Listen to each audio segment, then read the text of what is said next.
Welcome to Audience of One podcast. We hope the stories and testimonies shared by a range of Christian leaders inspire and encourage you to live for an audience of one in every season of life. And if you do not yet have a relationship with God, we hope that these conversations offer meaningful insight into the lives of those who follow Christ. This is Audience of One. On this episode, we hear from Amy Gellie. Amy is a former Kew Student Residence Manager, which she managed from 2017 to 2022 with her husband Mark. She's also currently one of the lead pastors at One Hope Baptist Church of the Barrabool Hills location.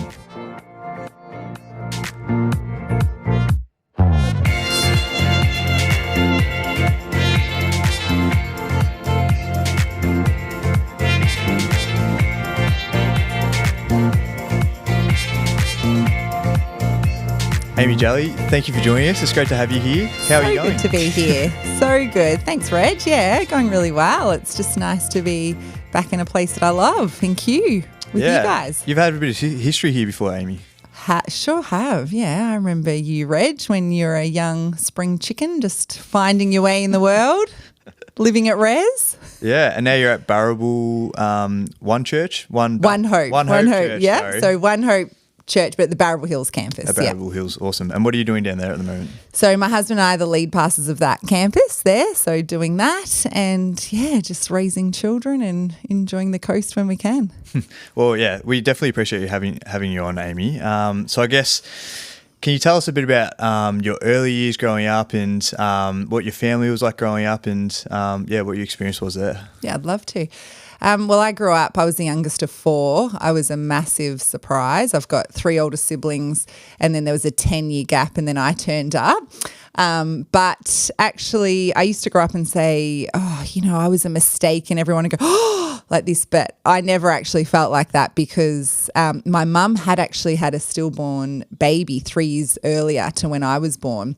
And so even though I wasn't planned, it was a great blessing to my parents and siblings. You know, they sort of felt there was a sense of healing in me coming along. And so I actually grew up feeling really loved and, didn't at all think it was bad that I was a mistake because I knew, there was a lot of love there from my family. So that was a great way to grow up. Three older siblings, just spoilt, and I was very spoiled actually. And great parents. My dad was a business owner, and so he worked a lot. So I didn't probably see him a huge amount, but had a good relationship with Dad, but really, really close with my mum, still am. And my second eldest brother, so I've got two older brothers and a sister. Second eldest brother, Chris, was probably like my father figure, I'd say. Like he was the one that I hung out with the most and I followed him around. But yeah, really good upbringing. I was actually a real tomboy. You probably can't believe that. Right. But like shot bow and arrows, had a paddock bomb, like went pig shooting with my brothers and dad. Like that's how I grew up. I loved it. And then pretty normal upbringing really in a Christian home. Parents always went to church. Having said that, my three older siblings probably from when I was not even a teenager, they all stopped going. So none of them went. So I sort of went with mum and dad probably I reckon it would have been when I was probably about 8 or 9, to be honest, that they would have not been going anymore. So went on my own with mum and dad. Didn't really get connected into the youth group. There wasn't much of one, and that, started working Sundays part-time. So just sort of drifted away a little bit from that church community, but got baptised when I was 14, which was great. So good upbringing, knew God always, like as a kid, always loved God. I remember laying in bed just thanking God, like praying and just thanking God, like thanks to my parents and just really thankful and just always felt God there, never once questioned actually was he real or always felt God was real and knew God in that sense.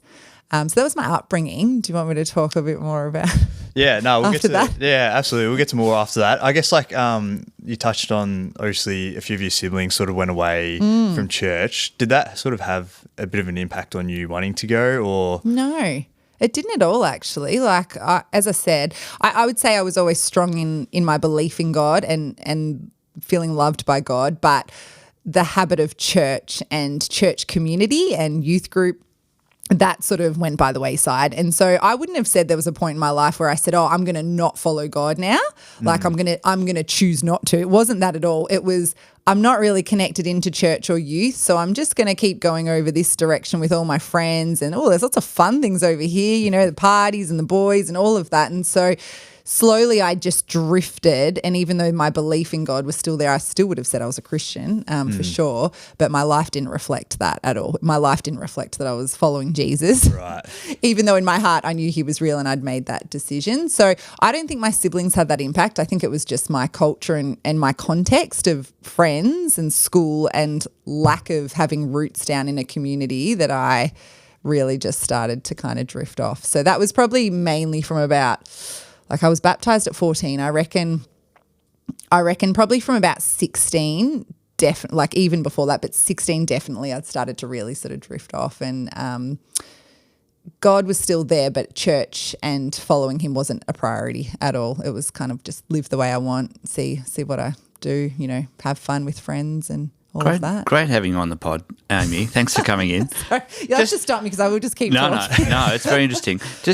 I wonder what your parents' reaction was like, because for some people, 16-year-old and your older siblings going away, what do you think? How were they reacting in that moment to your journey? Yeah, that's such a good question, Mark. I think there was probably a sense for them. My dad particularly carried a sense of failure as a parent. Like I remember him even stopping going to church at one point. Oh, no, sorry. He did stop going for one point, but he also was on like the eldership. I think he might have been a deacon, actually, they called it back then. But he actually stepped down as a deacon because he felt like he didn't have his own house in order. Like he didn't have his kids weren't following him or, in church. So he felt like a failure in that sense. So he stepped off leadership really because of that. I think my mum would have been sad, but she would have just been praying continuously. Like she was just such a strong, and still is such a strong prayer warrior, that I think she would have just kept praying and praying. And mum just kept being there and kept loving us unconditionally, I mean, my eldest brother was the golden boy, but the next brother had lots going on. My sister had a really full-on journey where she ended up on drugs, like heavy drugs, and got married, split up straight away. My other brother, Chris, he's separated from his wife after like a few months or something. Like it was a messy time. And so probably for me, I probably looked at the mess of that and just thought, well, messy's okay. I'll just go off. I'm messy too now. That's okay. Like this is kind of life. But it was definitely in my teenage years, there was a lot going on with those two, my brother and sister particularly. My eldest one got married young and he was fine and just sort of, went and did his thing. But there was a lot going on, 2 marriage separations and drugs and, a lot of disunity within our family because of my sister and the choices she was making. And so I think, it was a really tough patch for mum and dad, not just from a faith perspective, but just from life choices and things that we were making. And so, I probably just went and did my own thing because it didn't really matter, I guess, So mum and dad didn't say anything? You've just observed your dad stepping down from eldership and you've observed that, but they didn't intervene. It's an interesting question because obviously you're a parent, I'm a parent, and these are the situations we'd look at and consider. Yeah. So I used to share everything with my mum. Right. My friends used to be like, we'd do something wrong and they'd be like, Amy, do not tell your mum this. They knew, and I just couldn't, I'd have to tell her. So I guess in one sense it was a beautiful thing to have that communication, to tell her everything. It must have been so hard for her when I was telling her everything and she was like, what are you doing? But I think, it was always obvious to me what their beliefs were and what they thought I should be doing. And so, but they never said, you have to do this. I mean, I don't even really remember being grounded or anything like that. At the same time, I was making probably not great life choices, but I was also still, I would say, living my life in a way that people would say was good. Like even at school, I was still a school prefect and leader, and still, it wasn't that I was completely off the rails. I just probably wasn't active in my faith and was, getting more and more into that party scene. I probably hit a really bad patch after the first 6 months of my first year out of uni was really like full on, and I did probably a lot of damage in that first 6 months. And I remember mum having some pretty tough convos and almost like pleading with me over certain things. And I think that actually really did make a difference to me in the choices and things that I made following that. Can I go back to just one other little thing, which is so interesting because I think about this a lot as a pastor, but you talked about a stillborn child for your mother. And it's interesting, like, I wonder what your reflection on this is, because you're a woman, you're in ministry, all those sort of things. We don't talk about that in women in the church. Like, it's so refreshing to hear you just talk about it. Yeah, look, I don't think I understood the pain of what that would have been until I had my own kids. And I remember, we'll talk about Sam, my eldest son, in a little bit, but I remember when there was a question mark over if he would live or not, thinking this is the hardest thing to go through, to be told your child's not going to live. And I remember reflecting on what mum went through. The other thing with that was it was actually the fault, like it was the fault of the obstetrician. Oh, they my goodness. turned my brother, Philip, his name was, and that's what actually made him pass away. And the obstetrician stopped practicing after that and everything. And so, for my mum, she's the most peaceful, joyful person. To not have carried that bitterness and unforgiveness, I've reflected on that so much, because I think to go through something so traumatic and it's actually because of someone else, Extraordinary. Extraordinary. But, I think we do need to be talking about these things in church. Yeah. It's not a common ministry at our church. At One Hope, we actually have a ministry called In the Womb, and it's actually meets with women that are pregnant and prays with them and celebrates that, but it meets with women who have lost babies through, stillborn or miscarriage, women that can't get pregnant, and they pray into those spaces. And I don't know of any other churches that do that, but it's been around for a long time now, and I think it's so important. Like, we need to have that. There's a lot of trauma and a lot of hurt and disappointment in not just women but men too around that. So it's a hidden pain. Yeah, it is. And I think if we don't talk about it, we invalidate it. It's just interesting that you just talk about it so freely and openly. I really appreciate you sharing that. Yeah, thanks, Mark. Yeah. Yeah, and we're definitely keen to, touch on Sam in a second. I guess, going back to your later sort of high school days and when you hit university, and you said you're sort of drifting a bit or not being active in your faith. I guess, what was the turning point for, changing that, I guess? Yeah. It's such a good question, and probably one of the most pivotal moments that brought me not just back to, I'd say, a faith and a full trust in God, but actually has shown me something about who God is really for my whole sort of rest of my journey. When I was about, I would have been just about to turn 19, I'd had a long-term boyfriend, and that had broken up, and I'd really, things were really not in a good way. I was just, really partying hard, and first year at uni and everything. And anyway, it was like this sense of all these things just kept happening. It was as if God just was very gently bringing me back, to him. And I still could have said no, but there was just thing after thing that happened. I ended up living with two really strong Christian girls when I was at uni. I went to uni in Ballarat, and we lived together in a share house, and that just was amazing how that sort of happened. And anyway, that was probably a big start of it. I started popping into the church I'm at now. So they did these big youth events and young adult events, and I started really loosely popping in there. Few of my girlfriends from school who hadn't had a faith background had become Christians. And so they were sort of saying, oh, you should come along to this and come along. So there was all these things happening. But basically when I was, just to turn 19, I had this overwhelming sense that I know God is real. I know God's real. Like, I believe that wholeheartedly. So why am I not living in, fully for God if I know he's real? I almost had this picture of like I'm standing at the top of a cliff, and it's like if someone says to you, if you jump off that, you're going to die. Well, you're not going to jump off, are you? So it was, for me, it was this rational, like, I know God's real. Why am I not following him? Like, it's, the other path is death. And so it was kind of a rational decision, but in amongst this rational decision, God was doing these things and bringing people in my life and opportunities where I was able to kind of really commit back to God. And I ended up very randomly going to a Hillsong conference. And I remember saying to the guys, it was a guy and two girls in the car. I remember saying to them on the way, I'm going to recommit my life at this conference. Like, I'd made this decision in my head, like, I'm going to recommit. And so I got to the conference, did that on the first night. I was like, great, this is awesome.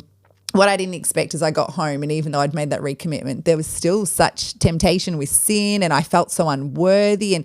And so then I started feeling this sense of like, I've got to just get myself good and then I can come back to God. Like what I need, God, is a bit of time just to stop sinning, just to make better choices, and then I'll be worthy enough to come to you. And this is the pivotal moment for me, because God actually clearly said to me, Amy, just cling on to me. You're never ever going to be perfect enough. You're never going to be good enough. Like, you're never actually going to be good enough to be in my presence, to be my child, but I've made you worthy because of what I've done on the cross. And so this sense of just, you know what, even in my sin, even in my mess, like, cling on to him. And so that's what I did. I just would, cling on to God. I was still very messy. I remember going forward for prayer many weeks at church and just, letting it all out to different people and then praying with me. And over a period of time, the mess got less and less and the pathway became clearer, and God's purpose and presence in my life started to overtake that sense of not being worthy and all of that. And so that's something I share with a lot of people now, is that at church, we can come in and think,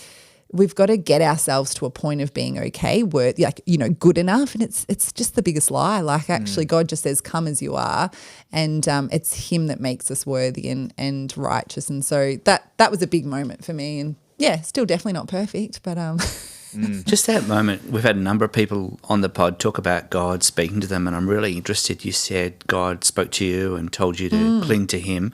What was that like? And can you give language to that experience? Yeah, that's a really good question. I actually see when God speaks to me, it's often in pictures and images. So when I talked about that clinging onto the robe, I actually felt like I saw Jesus in a robe and me kind of like grasping forward to kind of cling on. But it's never been an audible voice for me, but it's a very clear sense of something, in me that will say something that I'm like, I didn't make that up. I didn't think that. I wouldn't think that. Like, that's challenging my rational mind. And so you're right, we do throw it around a lot. God spoke to me, but what does that look like? But it is this sense of, just thoughts in my mind that I know are not from me, that are from God. And I've had that several times. I feel like I have that quite daily, to be honest, now. But back then it was probably fewer times. But so does that answer your question? 100%. I love that answer. We like I said, it's been a common thread that God speaks at pivotal moments in people's lives and causes them for there to be a change because of that. Yeah. So you got through uni, Amy, and then at what point after uni was it that you met this great-looking man called Mark? Don't give him too much credit. So I'd met Mark. So I started then going to what we now call One Hope Baptist. It was called Barrable Hills back then. I started going to that church, and he was a part of that church. And so through different people in the church, I'd met him, and we hit it off straight away. Like, straight away, just clicked. And yeah, it was really good. Developed a friendship. It was, Mark was 25 and had a daughter, beautiful Briar, who comes to this church, and I was 19 and a bit. And so, we were I think there was an instant thing of like, oh, we like each other, but it was very much like, we're just got to be friends. We didn't talk about it, but we just remained friends for it was almost a year. Like, it was probably 10 months, I think, where we just were really good friends. We never even hung out on our own. Like, we'd always have some awkward third wheel or something. It was, I'd only just come back to faith. Mark was a single dad. He was a 25-year-old dad with a 3-year-old daughter, and I was, 19. So it was definitely a sense of got along straight away, clicked straight away, but we just played it really safe. And then, started dating probably, must have been about 10 months, I think, after we'd met. So, and then got engaged a year later and then married. And so I was 21, married at 21 with a 5-year-old stepdaughter, which, was a whole thing in itself, because you don't picture that's what you're going to do. You get married to someone with a daughter, but oh my goodness, can I just say, greatest blessing of, my life to marry someone. I always say, Mark was good, but getting Briar was the was the better bit. And it's been such an honour to be able to be a part of her life since she was 3, really. Yeah, good. Yeah. Messy circumstances, but God redeems it all, right? Yes, massively. And I remember I did grieve at the start of Mark and I's relationship, not because of Briar. It was never anything to do with her, but just the grief of, I guess, what a normal relationship is, where you spend your time together and you don't have to think about kids or anything. You know, that's not normal. So every second weekend would be, oh, okay, you know, everything was sort of around Briar. And so it wasn't ever about Briar as such. It was just grieving that this wasn't going to be a normal relationship. And there was definitely challenges in that, you know. Any blended family, there's challenges. And, yeah, there was a lot of challenges in those early years, particularly just trying to navigate how that worked. And, but such a blessing, honestly. I just... Yeah, often thank God and just think how did I get to be so blessed to be a part of Briar's life, and Yeah, so good. Thanks for sharing, Amy. And I guess so after you and Mark were married, and then obviously Sam came along. Yeah. Can you shed a bit of light on sort of like that story? That is a story. So we actually waited about 6 years, I think, until we had Sam, which was good. We had all that nice time, just Mark, Briar and I, which was really good. And then, I was 27, 28, I think, when I got pregnant with Sam. And look, I always say to younger women, not to freak them out, but you really don't know what's behind that door when you start that journey of wanting to be a parent, because I think when you know, for me, growing up in a Christian home, Mum used to freak me out that if I looked at a guy, I'd get pregnant. Like, oh, we're so fertile, and if you kiss a boy, you'll get pregnant. And so I just thought this is very simple. You know, you do the deed, you get pregnant, you have a baby. Like, this is what happens. I mean, not just myself, but most of my friends around me, it wasn't the case, you know. It was either they couldn't get pregnant, or like they got pregnant, had terrible pregnancies, or like after they had the child had challenges, or, you know, in the labour had challenges. Like there was never, I probably had 1 out of 10 friends that just had a normal situation. Our situation was far from normal. We found out I was pregnant. I was so excited, just really great news. And then honestly, I think we had about a week of a normal pregnancy, and then it was just chaos. They actually thought I'd miscarried Sam. I thought I had, and the doctors had too. So there was a week where we thought we'd lost him, and we found out that I could actually struggle to be pregnant, or hold pregnancies. So there was this whole thought around that. So that was, you know, getting my head around that. But I was so sick. Like I was so sick pregnant-wise with Sam. And so when I was still vomiting on about day 5, I went back to the doctor and he's like, we better just do a bit more checking and blood tests and blah, blah. Nope, you are definitely pregnant. So then we were calling Sam the Lazarus baby, back from the dead, and he wasn't ever dead, but, you know, like that. So that was like literally week 7 of being pregnant. Anyway, we kind of got through all of that. I was so sick. And then at 12 weeks went for a scan to check everything was okay. And totally unrelated to the other reason why I may not have held children, totally unrelated. They said, actually this baby's organs are on the outside. And we were like, what? And, you know, a bit shocked, thinking, how could this be happening? Like, we just had this whole drama a few weeks ago and it's still a bit of a drama. And now we've got this other unrelated complication. And so they, you know, babies, when they're forming in utero, their organs and everything develop on the outside. And then at 10 weeks in utero, the stomach wall closes over the organs and things. So Sam was 12 weeks. And I sort of said, maybe, you know, I remember, I'm so positive, maybe it's just he's a bit slow for his. And they said, no. This happens like exactly at the point. Like it was 2 weeks late and there was no way that was going to happen. So we had to get our heads around that. At this point, I'll tell you an interesting story that will sort of travel through the whole thing. But at this point, I remember being in the shower, and just praying and being like, oh, God, what are you doing? You know, like this is going to be so tricky having a baby. It's going to have surgery straight away and it's going to be complicated and blah, blah, blah. Anyway, I was praying and we didn't know what we were having, a girl or a boy. And I felt, again, God speaking to me, again, not in an audible voice, but in this sense, I heard God say, I want you to call this child Samuel. Wow. Now, I just actually mocked myself in that moment and was like, oh, did I just, you know, I did have a moment of, I must have just made that up. Who do I think I am? Mary, and you shall call this child Jesus. Because that was the sense. It's like, sure. You shall call this child Samuel. And I thought that is weird. One, I do not like that name. And secondly, we don't even know if we're having a boy. And thirdly, that's just weird. But anyway, I'm so glad I hopped out of the shower, told Mark, I just had this weird thing that we got to call this baby Samuel. And Mark's like, oh, that's a terrible name. Sorry to all the Sams listening. We really love it now. We know a few Sams. Yeah. But I looked up the meaning and it said God has heard. That's what Samuel meant. That's right. And I thought, that's why God told me that name. It's not to do with the name. We're not going to take the name literally. It's because God is hearing our prayers. So I took courage in that. God's hearing our prayers. We continued on, and when we went to the 16-week scan, we're still in Geelong at this stage, they said, look, I'm so sorry. It was like a funeral in this room. They said, this is way worse than what we initially thought. There is a condition where you have organs on the outside and it can be fixed quite quickly straight after birth, which is what they thought Sam had. This had now turned into a condition called sometimes it's called omphalocele, sometimes exomphalus, but it's basically where when your stomach wall hasn't closed over, that the organs develop in the base of the umbilical cord. So Sam, had his liver, spleen, part of his bowel loops, part of his stomach, all in this sort of thin, clear membrane sac was forming. But the other complication with exomphalus is that there's often heart conditions associated, lung conditions, chromosomal problems.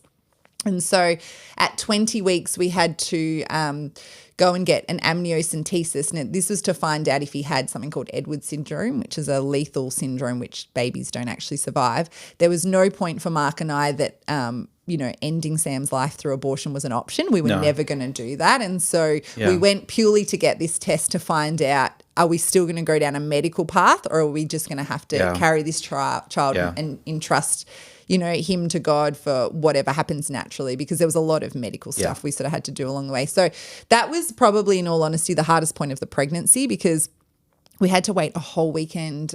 I was 20 weeks pregnant. I'm basically there thinking, I have to hear news from someone on Monday morning whether I need to continue to carry this child for another 20 weeks knowing it's going to die, or it will die at some point, or not. And I remember feeling like at that point, God, this is too much. Like I can't actually do this. This is too much, And that was a really hard point.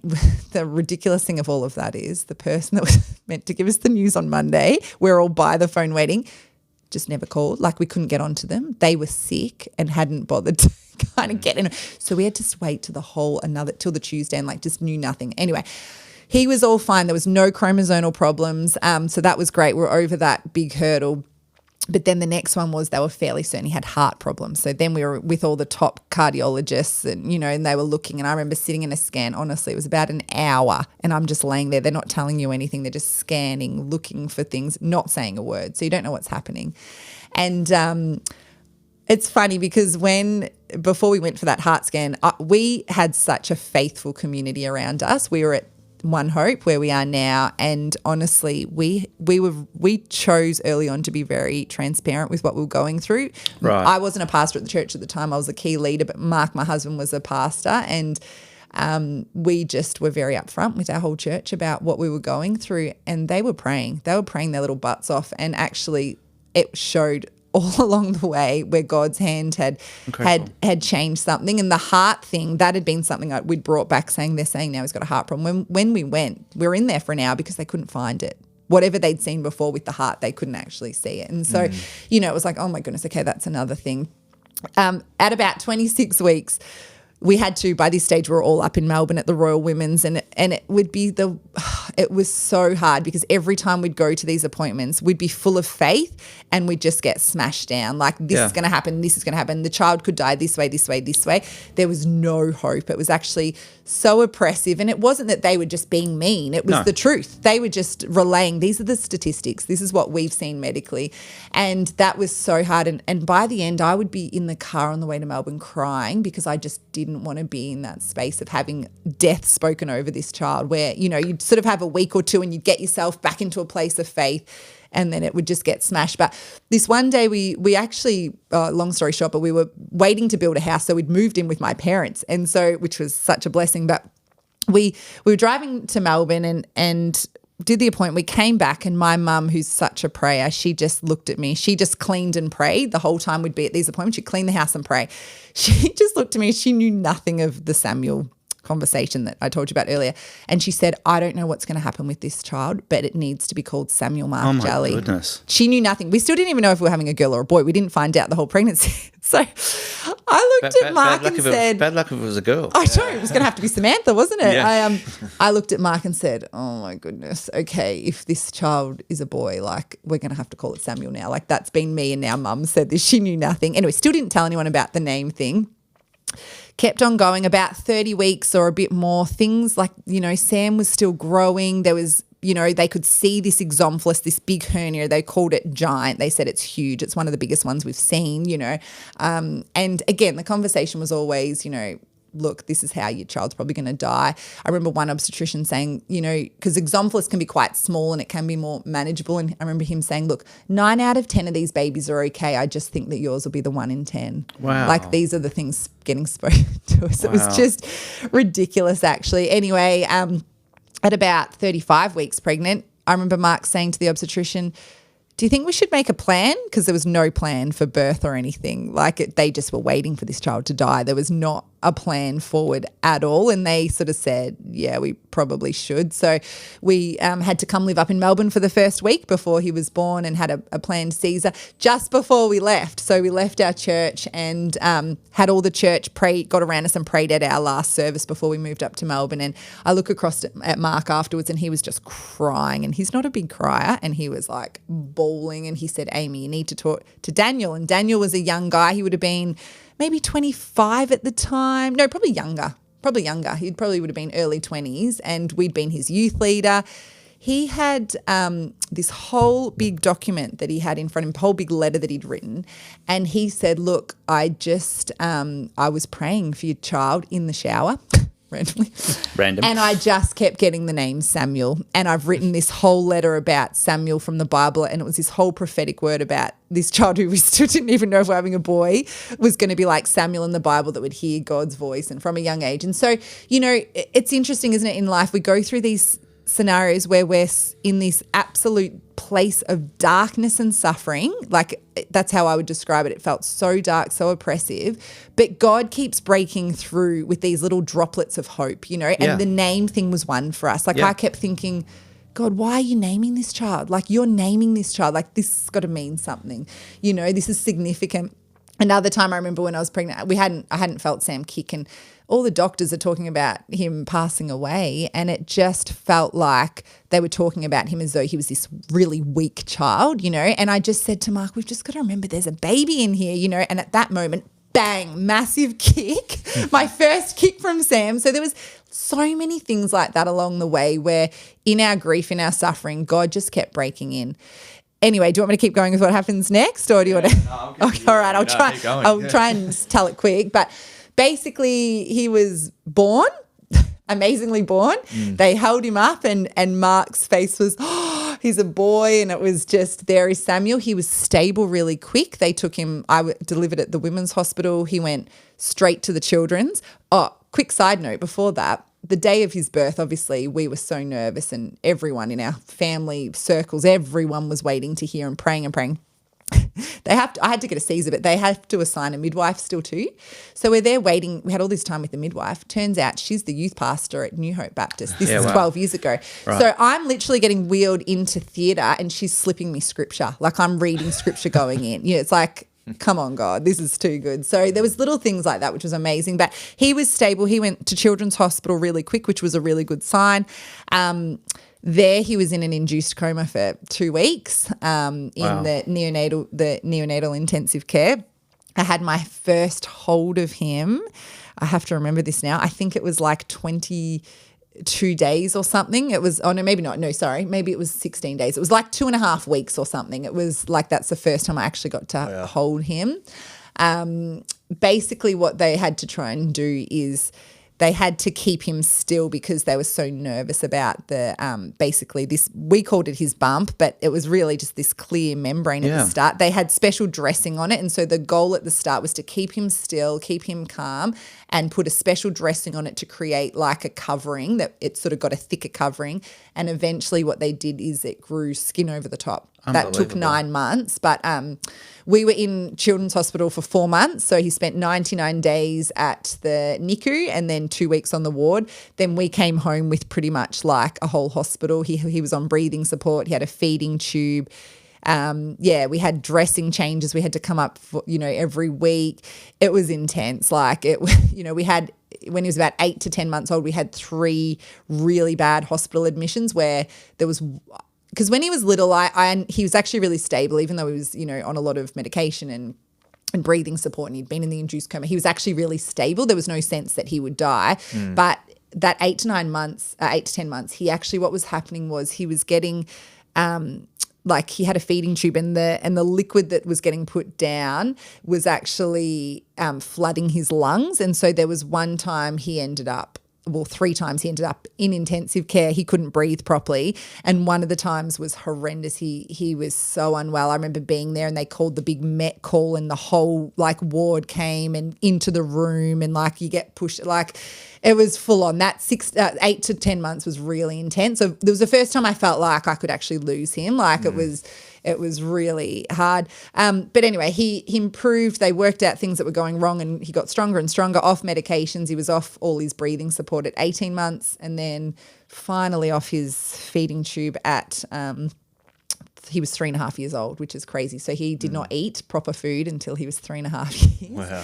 And honestly, that was probably one of the biggest challenges, because when you take away the natural instinct of someone, it's a learnt natural instinct to eat food, and your brain to tell you, I'm hungry, I eat food, that fills me up. It was so hard, but, you know, we got through that. So there was a lot of really hard moments in all of that. Basically, because his bump was so large and it had all developed on the outside, his abdomen was tiny. So a lot of kids with this similar condition, they actually will kind of just compress it back in. Sam's actually, there was no space for it to go. So in the end, they engaged with a professor at the Children's Hospital. He was actually one of the guys that did one of the twin separations. Yeah. So amazing guy, Professor Chris Coombs, and he was a plastic surgeon. And he said, look, why don't you create space, put 4 tissue expanders in. So this was all happening when we were up here in Kew. So in 2019, he was in prep, and he went in for this first operation where they placed 4 tissue expanders sort of around his bump.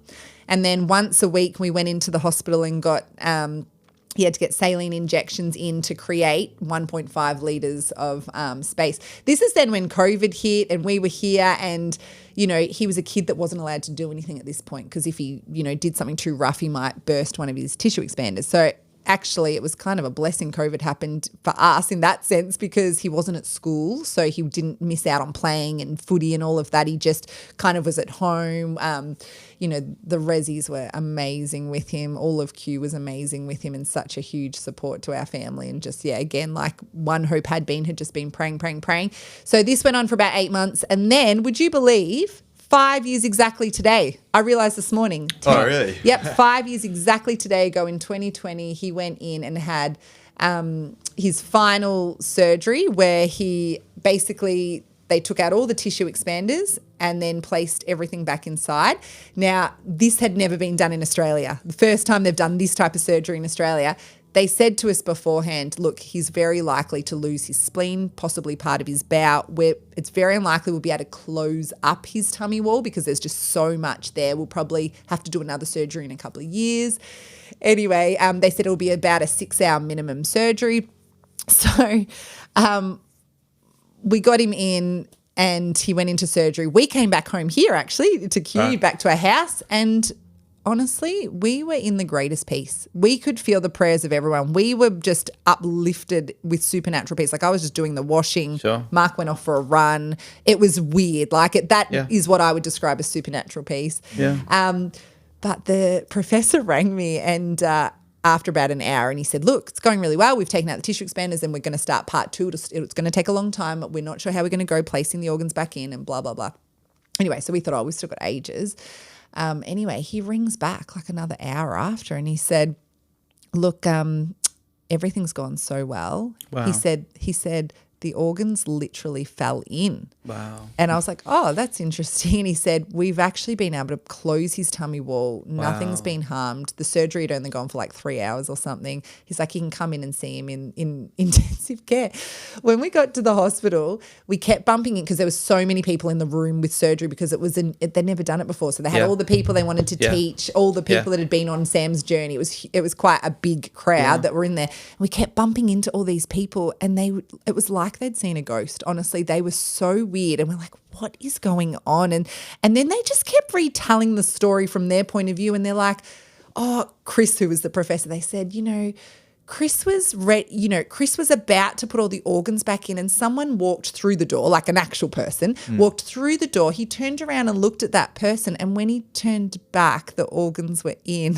Oh my goodness. This is the story we kept getting told. And I mean, they all knew we were Christian, so I was just going hard with like, wow, you know what's happened there, and you know who was in the surgery room, and we've been praying, and Jesus was there. But it was like they were and even years later when we went for follow-ups, this surgeon would still sort of bring up like how he was just so shocked. It was almost like he was annoyed. He wanted to almost do the surgery, and he turned around and everything was where it was meant to be, sort of thing. And that's what he meant. Literally, he goes, oh, the organs just fell in. Like surgeons often think they're godlike, but actually God was actually in the room. Exactly. So that was amazing, and just really cool to kind of see all these people unpack that with us. And we were like, what on earth happened in there? You know, like it was just so bizarre. But even, his recovery, amazing. Like he was home after 6 days. Like it was crazy. He just recovered so well. So that's 5 years ago. Yeah. So what's Sam like now? Sam is amazing. He's just a very regular, normal 12-year-old kid. Does he play sport? Yeah, does he play sport? If you saw him, I'm constantly worried because his spleen is not in the, all his organs are really not in the right spot, but his spleen isn't. Really isn't. It's not under his right. What do you call it? Rib cage. So that's the one organ that could definitely get injured. Right. But he plays basketball. He plays footy. He's like a little terrier. He just gets Him and in there. Louis every day. Oh, him and his brother punching each other every day. He's great. He's definitely smaller for his age. And, it's been, I think, for him, some of the challenges, even with school and academically, just missing, he was really, his first year of life, he was pumped with that many antibiotics and wasn't able to do all the things that you do in that first year of life where your brain develops. And so he's definitely he's not silly or anything like that, but he does, takes him a bit long to process information, stuff like that. But he's otherwise very healthy. He's got a few other little surgeries happening at the moment for unrelated things, well, sort of unrelated, but they're not big things. So.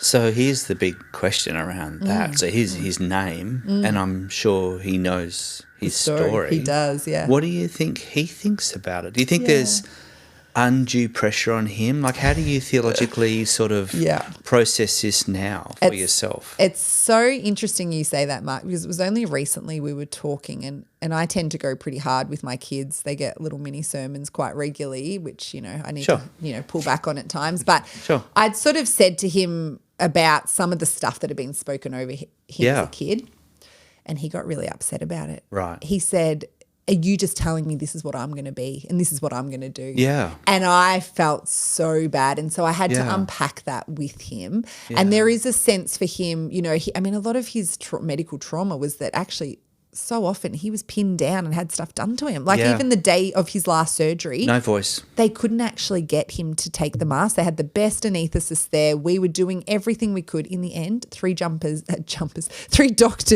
and my husband Mark had to pin him down and they had to sedate him. That was it took an hour for him to get, he remembers that. Wow. And there were several times where as parents we had to hold him down and change his feeding tube. Like it was a life or death kind of thing that we had to do. So he's got a sense of, and he doesn't even articulate this particularly, but I know there's a sense of things being forced onto him that he doesn't want. So that actually does go into his choices in life and his psyche and even in his faith. And so he believes in God. He loves church. He has such a wisdom with godly things that is unbelievable. But he will often push back and say, I'm not sure if I'm going to go the Jesus path. I might go off and travel instead. Things like that. He's just pushing you in that moment. He is. And I think it's hard too. Like both his parents are pastors at the church. Yeah. He sees one way of church. And so we've been grateful when he's had other experiences to experience God that's not from his parents and not from us being the pastors at a church and leading a church. And so we're grateful for that. And God's provided some amazing role models for him too. Like even currently at the moment, there's a great Cats player, Ollie Dempsey, at the Sure. Cats, who's a part of our church and a part of Sure. our life group. He sits there and he'll say to my boys who are obsessed with AFL, I'm playing AFL because God's got me here. Like, you know, he got baptized yesterday, you know, all that. Those sorts of things, I think God just has a way of putting people there that you just never would expect. But so he's on his own journey, Sam, and we don't push him at all. Sometimes his younger brother will say, oh, you're not a Christian, Sam, are you? You know, and it's like, Louis, you can't say that, mate. No. Because Louis made that decision when he was quite young and talks about he's going to get baptized. And Sam's on his own path, but I know absolutely God's got him. And I guess the greatest thing I learnt out of Sam's journey was probably two things, but one of them was that I learned from a very early time in Sam's journey that I had to hold Sam before God, that he was not my child, and that God had him, and that I had a role to play and I can pray for him, but actually surrendering him to God daily is the best thing I can do for Sam. And so Sam's taught me that. And so even when he does push back, I don't feel stressed about that. I just can, continue to surrender him to God in that. How'd you go like with times? Because there would have been times where you would have been almost angry at God or like super frustrated. Like, I guess, I don't know, there's a lot of people probably listening to this that are like dealing with their own things. Like how do you deal with it in that situation? Spot on, Reg, because I just said there were two things. That first one was about the first one was about surrender, but the second one was this actually. So I've shared this moment a lot with people, but this was a profound moment in Sam's journey when he was only a few days old and he was in the induced coma up at the children's. We actually were able in that first week or so stay in the children's hospital, which meant we could go up and see him at any point of the night. And I was often up. I was like expressing milk to go in his tube and all of that. And so I woke up this one night at like, I don't know, it was maybe 3 a.m. And I walked up, I reckon he was about 3 days old. I walked up and into his room. He had a nurse in his room 24/7. And the nurses are used to dealing with really sick kids. So they were just having chats like it was like every other day. What do you do on the weekend? What's happening? There was 2 nurses talking and I found that really confronting. So I'm like, this is like one of the biggest moments of my life and you're just talking about what you're doing. Which was not there, but that really impacted me. And I just saw this is my child. I've carried this child for 9 months and now he's completely out of my control. He's here. I can't even hold him. Some nurses would tell us off for even touching him. Like not many. There was one particular one. But, it was so traumatic to be, this is my child. He's here. I'm meant to be feeding him through the night. I'm meant to be cuddling him to sleep, And so I distinctly remember I left his room. I went down the lifts to get back to where we were staying. And I was just in where the lifts are and there was these big windows.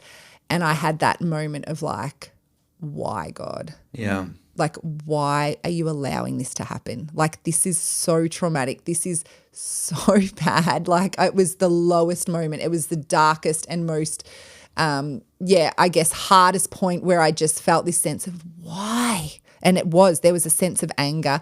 And it was amazing. In that moment, I didn't for 1 second hear anything that he said to me. I didn't hear him say, well, Amy, it's because I love you. It's because of this, or it's because Sam's going to have a great story, or it's because it's going to make your faith strong.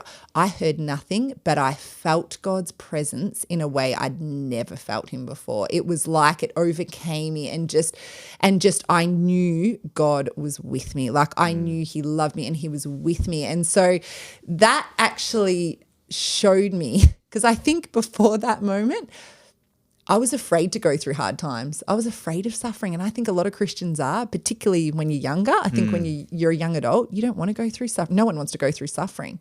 But it was as if in that moment I felt his embrace so much and I could still say, God, you're good. I still trust you. I still love you. It was the most freeing moment I've ever experienced because nothing was going how I wanted it to. It was the hardest point, but I was still able to trust God and say, I love you, God. And I felt him with me. And that for me brought a freedom I'd not experienced before.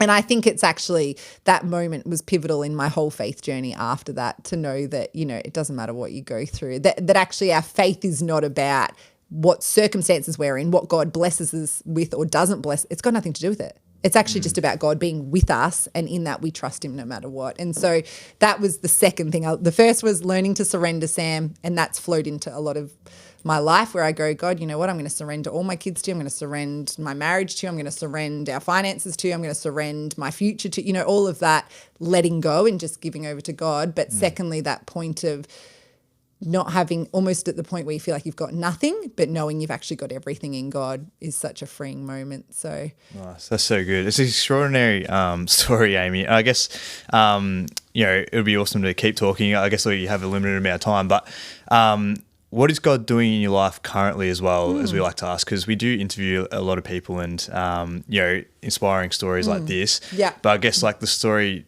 with God doesn't just stop after those experiences. So I guess is God revealing anything or teaching you anything currently? So good. I was literally on the very long drive, got stuck in traffic this morning. I was actually thinking on this, and for so much of I think of when Mark and I were married, we actually had a lot of hardship. There was tricky stuff going on with, the blended family situation, not with Bri, but just with, stuff there. And that was really hard. There was then Sam, that was incredibly hard. Even I would say when we moved from Geelong up here, I found that personally hard to start with, which a lot of people would know that because I didn't want to leave Geelong, So Mark felt very confident in what we were meant to do, but I didn't want to do that. That was a real surrendering to God. I look now, I think we've been back in Geelong 3 years and Sam doesn't have medical staff. There's no, obviously stuff that we had to deal with even legally and through court with Bri. All of that's, a long time ago. We're back in Geelong, which, we loved our time here. Seriously, absolutely loved it here.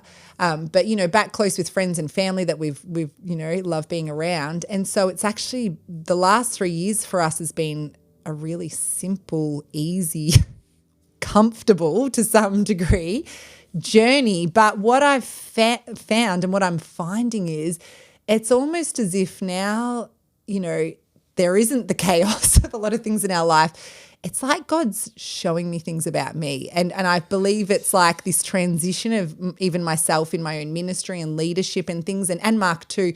So I feel like I should be at this point now, I'm almost 41, where you feel like you've got it all together. I feel like God is going, I'm just going to put a spotlight on that, Amy. I'm just going to peel back that layer there. And I tell you what, it's messy. It's really messy. I feel like it's this season of life of God showing me things. I feel like probably the last 18 months it's been that, and I've been able to really process this with God and talk to other people about it. But things from my childhood, things from, even Sam journey, all of that where I'm just like, oh, God, I didn't even realize that was there. Yeah. I was probably in survival mode for so long. So I feel like he's been doing some gentle surgery with me. So it's funny because at the same time I feel like God's giving me a lot of responsibility in different roles and leadership and different things in life and a lot of chance to speak into other people's lives. But at the same time, I'm like, whoa, this is a big mess over here, So I'm enjoying the process of having God in that. It is confronting at times. And I think I'm grateful that God's doing it now and not when I was in the midst of hard times. I think this is a good thing. And I think the more I talk to people that are, 10, 20, 30, 40 years above me, I think the longer we go on in faith, the more dysfunctional we realize we are and the more of a mess we probably realize there is within us and how much more we actually need God. And so it's kind of refreshing because I'm on this journey of going, God, I can't do this and you need to show up here or, you need to bring healing or restoration to that part of me that I didn't even realize I had, sort of thing. So it's a challenging and a good season in a very different way. It's different to the circumstantial challenges, I guess. For sure. But loving that I'm hearing God more clearly than ever, I would say. I feel like our conversation is very open and I'm hearing him through more of my day, even though I'm also feeling more exposed and oh, this is really hard, God. So it's good. Something to look forward to, Reg. Yeah, absolutely. Well, Amy, we definitely appreciate you giving up your time and even with the long trip in. But we just want to thank you for coming on the podcast. Thanks for sharing your experience and thanks for giving up your time for this. Oh, no worries. Thanks for having me, guys. I love what you're doing here. Great story, Amy. Thank you so much for your vulnerability and particularly that thread of God speaking through your life. It's been quite an extraordinary story to hear. Thank you. Thanks, Mark. The Audience of One podcast is hosted by Pastor Mark Edwards and Regan Smith and is produced by the Kew Baptist Church. This episode is recorded and edited by the great Rob Hamlin.